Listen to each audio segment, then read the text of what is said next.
Hello, and welcome to the fourth episode of the Daddy of 'Em All podcast, where we explore all things Cheyenne Frontier Days. I'm Mariah Johnson, and I'm the current Indian Committee Chairman for Cheyenne Frontier Days. The Indian Committee is the home committee for Miss Frontier and her lady in waiting during their 2-year reign.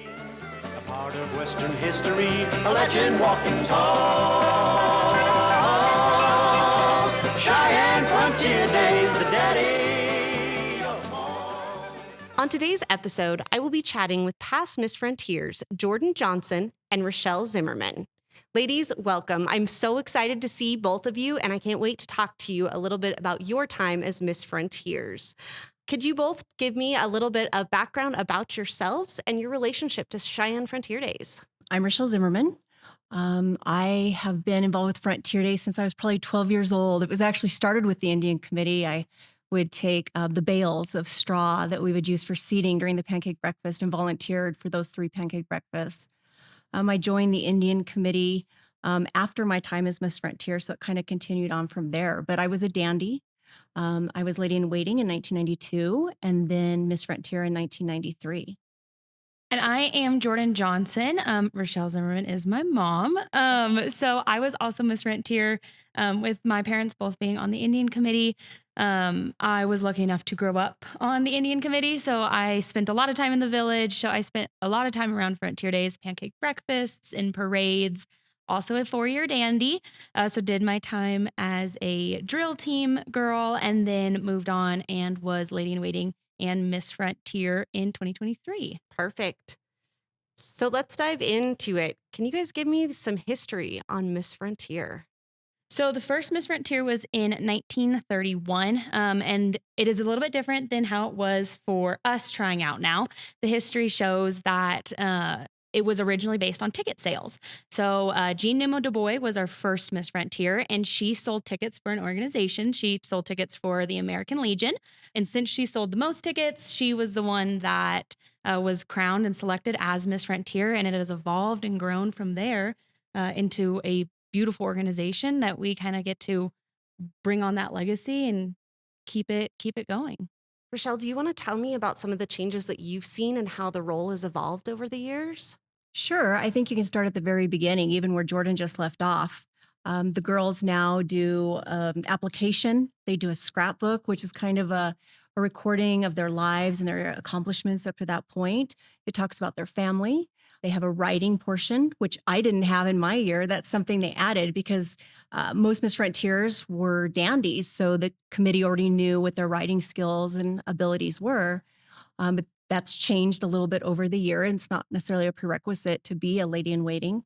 And so they added a writing portion, as well as now they do an interview with all the chairmen. So that's the very beginning of the changes. But boy, there's a lot of changes over the years. Yeah, I know throughout my time, even just comparing it to 30 years ago when my mom was Miss Frontier, there Thank were you. so many there were so many changes. We've always traveled. Miss Frontier and her lady in waiting have always traveled. If you read back in the Miss Frontier history, girls have gone to Canada, they've gone to Texas, they've gone all of these places, Garden City, Kansas. They've traveled all over. So even though that hasn't changed, I do feel like we have made a lot of advancements in where we're going and the relationships that we're making and kind of the traditions that we're continuing and setting. But all in all, it's still very much the same of promoting a rodeo and promoting the Western way of life. And it's something that's really special to look back in the history and see that you're still kind of pushing that same message. That is definitely true. But I also mentioned one of the biggest changes are the clothing. We basically had, with our buckskins that, of course, have been around almost since the beginning of Miss Frontier history, we were able to wear red and white, no other color with those white buckskins. We had 2 pairs of jeans, 2 shirts. We got a red and white hat with one other color that matched our outfit and a leather dress. We always got the leather dress each year. And that was it compared to what the girls get now is kind of crazy. So they definitely have a better deal. And Rochelle, you mentioned those white buckskins. Those are kind of an iconic piece of Miss Frontier. But Jordan, I'm wondering if you would talk about the change that happened right before you came on and the addition that we made. Yes. So I was lucky enough to be one of the first girls to be able to represent with the red buckskins. So we had the red buckskins, which was definitely a change up from the white, but we still have our white ones. But the red buckskins are a beautiful addition to our history in memory of Sandy Hersig, the only lady in waiting that never made it to Miss Frontier. So it's a beautiful kind of talking point so we can talk about her legacy and still kind of give her her opportunity to shine. But they were beautiful. People loved them. They are stunning red. We're so thankful to get them, and it definitely kind of switched things up. Kind of threw a new tradition in there, and it was fun to kind of be one of the pioneers on that and figure out where to wear them, when to wear them, and rep them as much as we could. Yeah, and I think that was an interesting change in tradition because Frontier Days is all about tradition, but you really have to be willing to move into the future too. And I know there was lots of conversations of, is this okay? Is it okay to have red buckskins? Everybody weighed in. But I think in the long run, they're a great addition to the girls and how they represent Frontier Days. So we've talked about kind of some of the changes in the role of Miss Frontier over the years. Rochelle, I was wondering if you would talk to us about what your time as Miss Frontier was like. Wow, it was it's so interesting because for me, my years were kind of epitomized by Arlene Kinsinger, who was the royalty coordinator at that time. I'm kind of a legend of Frontier Days, and she was it was almost scary. She was all about discipline and then love and fun. That was kind of always her saying that you had to have a discipline. So there were a lot of rules. I would say it was a lot stricter maybe back then, but it was still about the branding. It was really about representing Frontier Days. And I'm always cautious saying you're a marketing tool, but it is something I told Jordan and I told girls I worked with over the years. Remember, you're a marketing tool at Frontier Days. It's not about you. So I think that hasn't changed over the years, the important parts. But yeah, it's still about representing Frontier Days. So, Rochelle, why did you want to be Miss Frontier? Oh gosh, that's always a tricky question. I mean, what little girl doesn't want to be Miss Frontier that has anything to do with horses or animals? I mean, you see Miss Frontier in a parade, you see her at a rodeo, you see her, now they come to the schools and those girls, oh, I want to be Miss Frontier when I grow up. And I don't think for me it was any different. Just getting to have that experience and get to be at all the rodeos and represent such a huge and important organization of volunteers. Jordan, now I'm going to ask you the same questions. I loved my time. It was an incredible experience. You got to meet so many people, impact a lot of lives. And there were definitely changes between, obviously, I grew up kind of around Frontier Days and around my mom, who had been a Miss Frontier. And so I had the opportunity to see kind of the backside of it and see what it was like afterwards. And it was something that I knew I wanted to do. So it was interesting to see the changes. And then it was really, really fun to be able to represent and travel. We also were in this position in a bigger time of social media. So that was something that was really, really interesting that we not only got to impact people that we met, children that we met, but then we were able to influence and see people on the other side of the screen. So that was something that I really enjoyed was being able to promote Frontier Days beyond just seeing you in person somewhere. I was able to make a post on Instagram and people would be able to see it, interact with it. And then we got so much interaction about being, are you coming to our rodeo? We can't wait to see you. We want to host you girls. Please let us know if you're headed this way. And it was a great way to connect with people. So that was something that I loved doing during my time. And why did you want to be Miss Frontier? Yeah, I mean, grew up with it, around it all the time. With my mom was actually royalty coordinator when I was little. So we traveled with the girls a lot, got to go see their buckskins be made. We got to go to some of their big trips. We got to go to market with them. And so it was something that, especially for those 3 or 4 years there, where we were engulfed in it. And I loved the fact that they got to talk to everybody.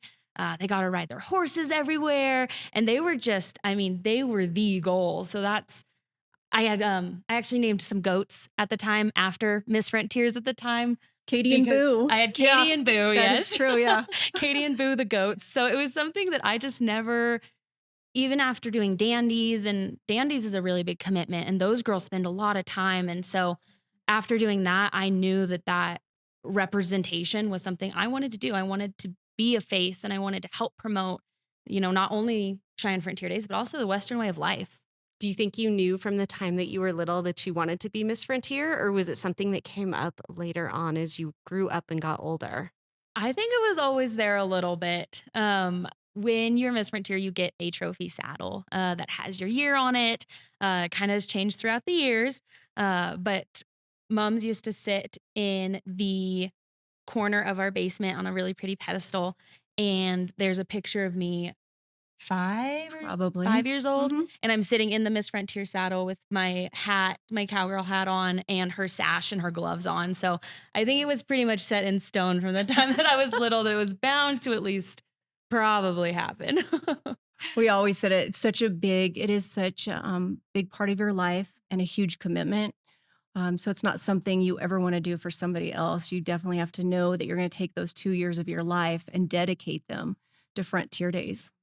It's definitely a dedication. It's time, it's a lot of effort, but in the end, I think it was absolutely worth it. I think that you make, especially the kids. To me, it's really about like the little girls that you see, and they look up to you, and you just see that spark in their eye, and you see it, and you're like, there it is. Like she just that snapped in her head, and you know that she'll never forget that. So to me, I think every bit of it was worth it. The time and the commitment was all worth it, I think. I remember we used to do autograph signing with the Cowboys after every single rodeo, and oh, the lines! It would take an hour and a half, 2 hours for all these children and sometimes adults to come through line, and we had the autograph pad just like you still have, although mine were in black and white, not in pretty color photos like mine or like yours are. But this little girl comes through, and she was so excited. Her eyes were huge, and I mean, I still remember exactly what she looks like to this day. And she's like,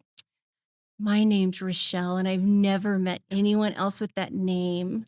And she's like, would you sign my, she was so sweet. So to this day, I still remember those kids that went through line, because you do make a difference and you have an opportunity to really make an impression on children. Yeah, absolutely. Especially we've transitioned into doing school visits, which is so educational. We And did school visits okay, too. back in the Stone Age, they also did Back in stone the Stone visits. Age, yes.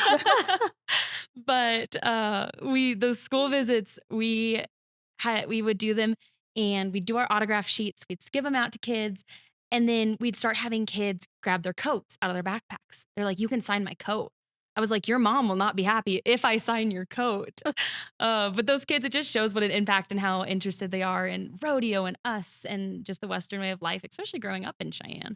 I think that it's really special. Yeah, and I think a lot of people think when you do the school visits, it's just about promoting Frontier Days and, oh, we hope your family comes out and buys tickets. I mean, of course, there's always that in the background, but a lot of it is talking about the Western way of life, heritage, the safety of the cowboys and the animals. And so it's really an educational opportunity in addition to. And with it being the year of the cowgirl, we really push in school visits how important cowgirls are. We talk about women's bronc riding. We talk about the importance of women in rodeo. And so that's something that those little girls in there, because I mean, you go in and all the boys are excited. They're like, oh, yeah, we could do that. We could do that. And then we're like, don't worry, there's something for the girls too, especially now with the addition of breakaway roping and with all of those different pieces. The little girls in the classes, they're almost the best. So,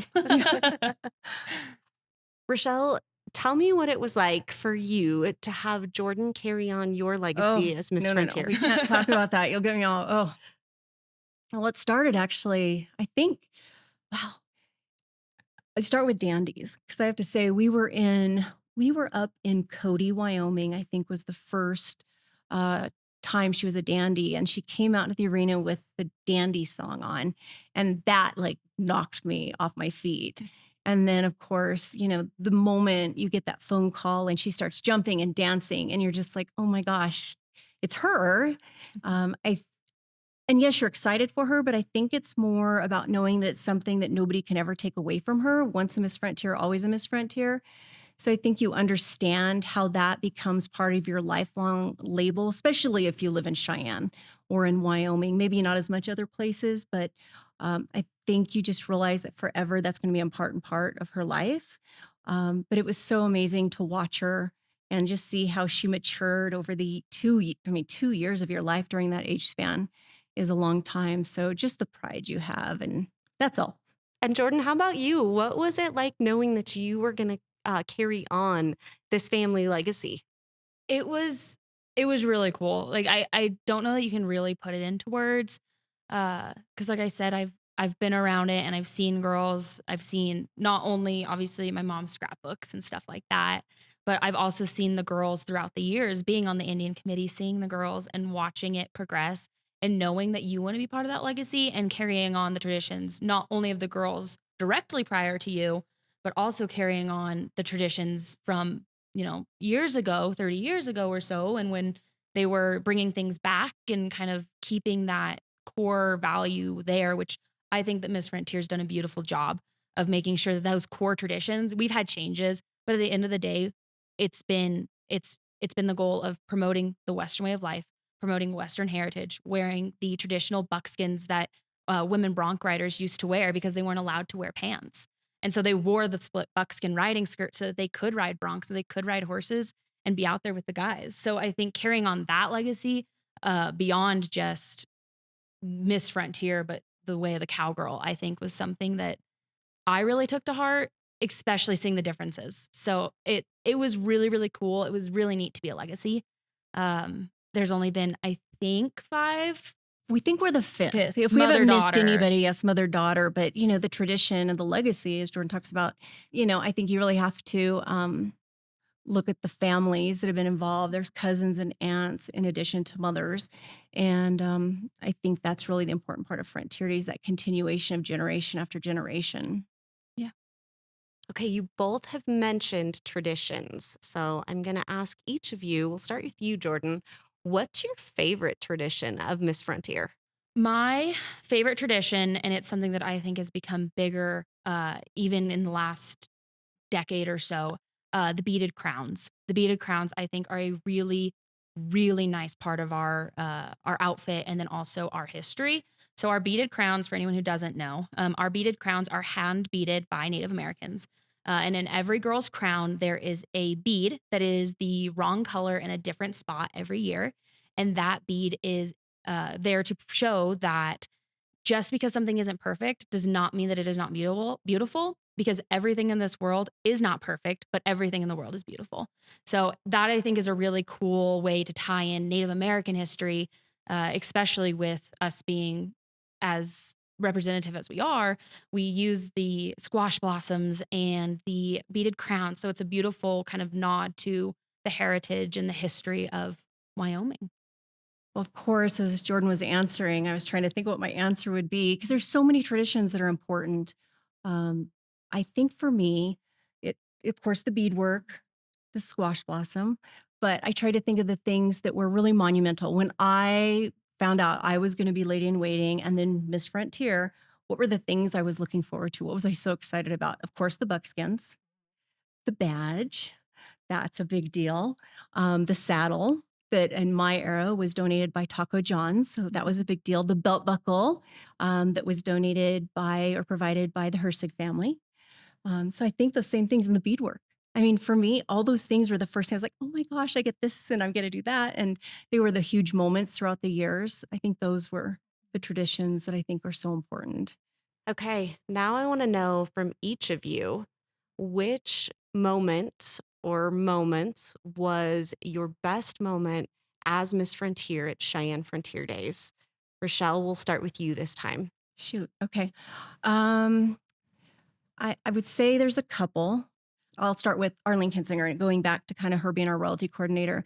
She was this person that was like larger than life, this legend. And we were on our very first trip. And she had been the dandy. She was also the dandies coordinator for Frontier Days. And so she was just this kind of strict person, like I mentioned.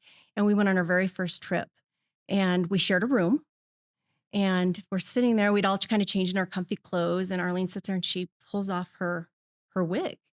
And that was so strange because here is this iconic feature. And this isn't, I'm not telling any secrets. Everyone knew she was. Sometimes she was blonde, sometimes she was redhead, sometimes she was short, sometimes long. And you just realize that she was a person too, and that you are now part of this forever tradition. And I think the second one would be the moment, the very last ride out of the arena. And I think that's because there's a sense of accomplishment and sadness, but there's also a happiness because of all the time you've put in that you've accomplished it and you did it and you did it good. And so I think those are probably two of them. One's more fun and one is definitely something I still think about. And I thought of it when she rode out of the arena for the very last time. For me, it was the Greeley Stampede Parade, my Miss Frontier year. And when you're in a parade, you're sitting, you're waving, you're making eye contact with as many kids as you can because they're the people who are really excited to see you. And I just remember at that parade, they'll stack kids 4, 5, 6 kids deep. It's a huge parade. The town really shows up for us. And 4 or 5 rows back, there's a kid and she's sitting in a little lawn chair and she's just watching, really quiet, really, you can tell that she's just kind of watching. And I remember making eye contact and waving, and I remember her face just lighting up. That really stuck with me. And going through parades and stuff, we do a lot of parades, you see a lot of faces, but that face has really stuck with me. And when I think back to like what the best moments are, to me, it was that because I felt like that was the embodiment of the joy that we're able to bring and that we're blessed with being able to bring. The second one I would say was actually after the last run in, after the last rodeo. You finish the rodeo, they do the final pictures with all the champions, and technically your contract's done. That you're done. You finished the rodeo. You don't have anything left to do. And I remember a couple hours later after talking and obviously catching up with everybody here at the park, walking back towards our vehicles and walking through the carnival's being torn down, everything's happening, and just walking through as the sun's setting and just knowing that that's the end for you for this chapter of your life. And then beyond that, knowing that your lady in waiting is going to carry on that legacy. It's a very proud moment. Like you said, almost a sad moment, but Mhm. a proud moment that you've done your part and you've closed that chapter and that it's time to kind of hand the reins over to someone else. And I would like to mention one other thing is yeah, we haven't touched on it, which is funny because it's usually the very first thing we ever talk about is the volunteers and being part of the volunteer, work here. And that's really one of the biggest things and one of our proudest things that we ever do is get to represent the 3,000 volunteers, or maybe it was more like 2,200 back in the Stone Age. Thank you. But I think that's what is really important to never leave out because you're there to represent them everywhere you go. And I think that's one of the Mhm. biggest things that we do. Yeah, I think Yeah. I agree Yeah. completely because the volunteers are what make it happen, right? We travel to all these big rodeos and they will have, a staff or they'll have paid people to help. And then it's amazing to look back at Frontier Days and go, we have a community that comes out, supports us, and then trusts us as two 20-some-year-old girls Yeah. to go and represent them and do them proud. And so that was something that really pushed me through my time with the Crown is that I wanted to represent not only the rodeo itself, but also all the people that make it happen. Because without those volunteers, there is not a rodeo. And Yeah. coming from a volunteering family, we know that and we know how much work goes into it and how much pride the volunteers take. So that was something I held really, really close. Okay, I have one last question for each of you. If there is any little girl out there that's listening to this and thinks she wants to be Miss Frontier, what's the one piece of advice you would give her? I'd say be confident in yourself. And it sounds cliche and it's one of those that sounds really simple. But in a time where we are constantly on social media, where we constantly are looking at other people, I think being confident in who you are and being confident in what you know and what you love, I think that carries you half the way because you know and you're confident and you're comfortable with who you are. And that's going to propel you and get you to the point where you're willing to be outspoken and go for it and just give it your best shot.